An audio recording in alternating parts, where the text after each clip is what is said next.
You are my sunshine, my only sunshine.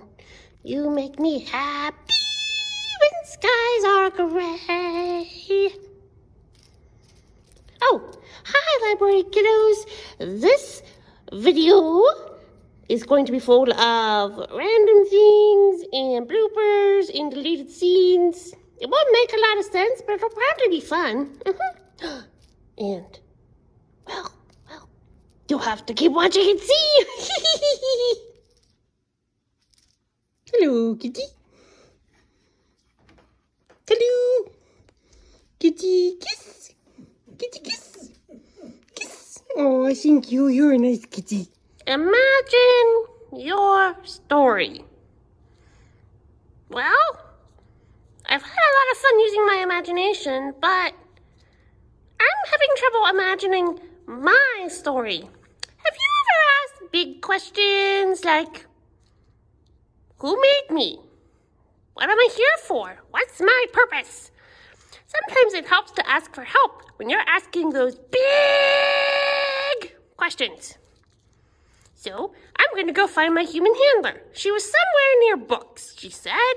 Okay, I'm going to go find her. Let's go. I'm almost afraid to ask how you got there. Okay. Plenty of books there, books here. Books. Oh, hungry caterpillar. Focus. But, no human handler. Oh, human handler! All right, summer quest basically over, back to weeding. Look at the circulations on that one and the computer. What else looks old or outdated or, take a look at that one. Human handler! Oh, you look cool. You can stay. Ooh, you guys, no, I'll see how often you guys get checked out. Oh, other old-looking books. See if anyone's ever checked you out. Miss Cassie, are you even listening? Weeding through the books. Moving books around. Move old books. Get new books for the library. Miss Cassie, why are you ignoring Mr. Sock Puppet? Did I hear something? What is that? Oh.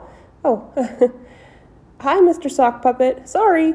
I was focusing on weeding out all the old books for the Cambria County Library book sale. You're weeding out books? Like pulling weeds out of a garden? Yeah, it's a lot like that. Gardeners and farmers prune plants to help them grow and thrive, and every so often, librarians will weed through old books that people haven't checked out in years to help our collection thrive and make sure the library has what people need. Oh, so when is the library selling the old books? The library book sale will happen later in August. Cool. In August, okay. Hey, human handler, can I ask you a question? Technically, you just did ask me a question. But yes, Sock Puppet, you can always ask me questions if you need to. Ooh, like an interview? Can Mr. Sock Puppet interview you? Can I please?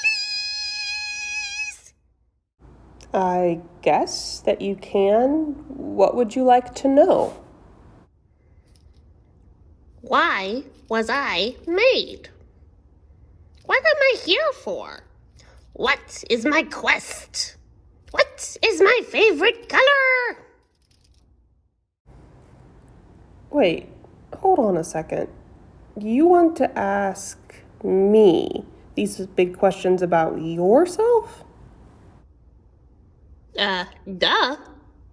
And, well, at least a couple couple of questions about me, and maybe a few questions about you, a few questions about how these videos are made. Fair enough. Fire away with your first question. Why did you make me? Because if it's not obvious by now, I'd rather not be on camera. And I think you're a rather dapper replacement, Mr. Sock Puppet. Thank you. My red bow tie is quite debonair. Well, I know that I'm an old Christmas sock born again as a puppet, but what exactly is my bow tie made out of? I can never quite reach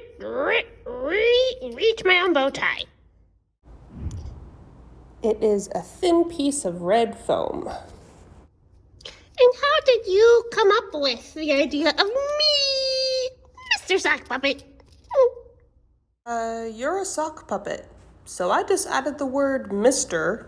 in front of the words sock puppet. No, silly.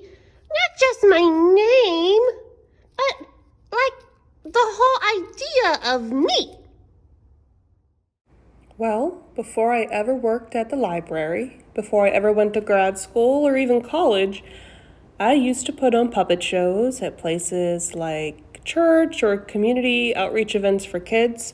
It's been a few years since I've had to do different voices or write scripts, but using puppets to tell stories and help kids think about why stories matter was something I was kind of excited to try doing again. Wait, you're saying that you made other puppets? You had other puppets before me? Technically, no. See, you're the first puppet that I've made. I used to get puppets that were already made.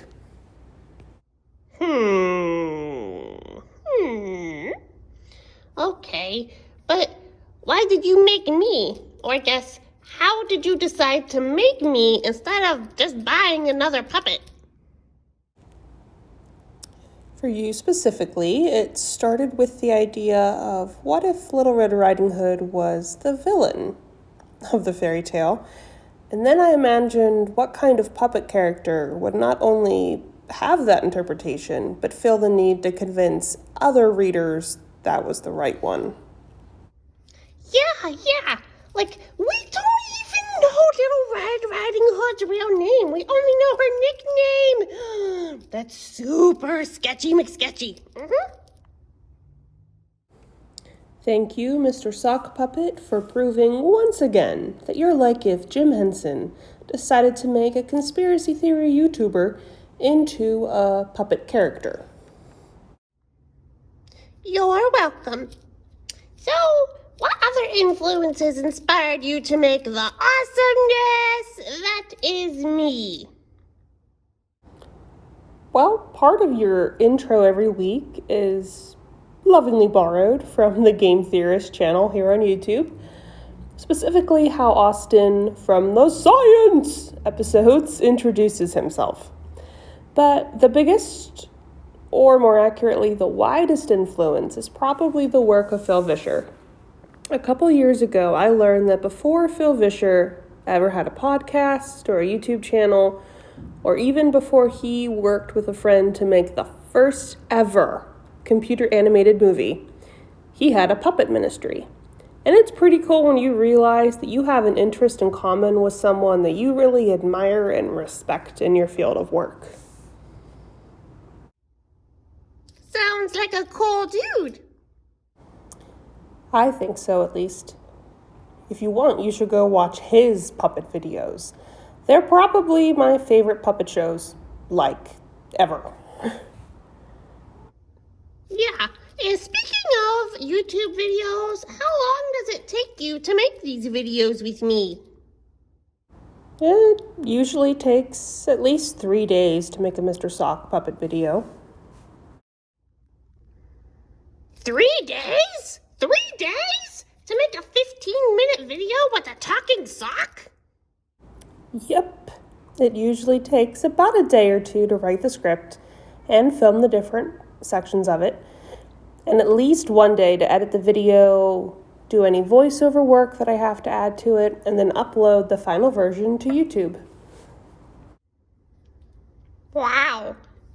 I'm so glad that that's not part of my job or something that I ever have to worry about. Wait, but you're a puppet. You only say what I tell you to say, what I put in the script. I'm the one who makes you talk and move. And wait a second. I just thought of this. How are you even asking me these questions from a different room? You're near the puppet stage and I'm out here in the stacks looking through books. How is this even happening? She's just realizing this now that Summer Quest is ending?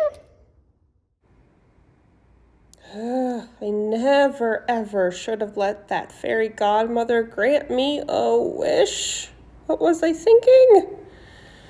Ha! You got that right, human handler. Hello, dog. Hello. Hello, dog. I'm here to cook. Don't worry. It shall be great. I am just an assistant. I won't go near the stove. Puppy kiss. Hi, library kiddos. It's Miss Cassie, and it is the end of Summer Quest. And if you haven't done it already, I'd encourage you to literally imagine your story, because we've given you in your packet just some space to write your own fairy tale. If you haven't figured it out by now, a lot of people make their living as writers who rewrite old fairy tales and make new ones. So if you are feeling creative, feel free to do that. And if you like creative things, be sure to subscribe to the Cambria County Library Children's YouTube page, because there'll be more creative things and ideas coming up that probably won't feature Mr. Sock Puppet, but who knows, we might see him again. Thanks again for a great summer. Hit that like button. And again, if you want to see me, stop in at the library. Bye.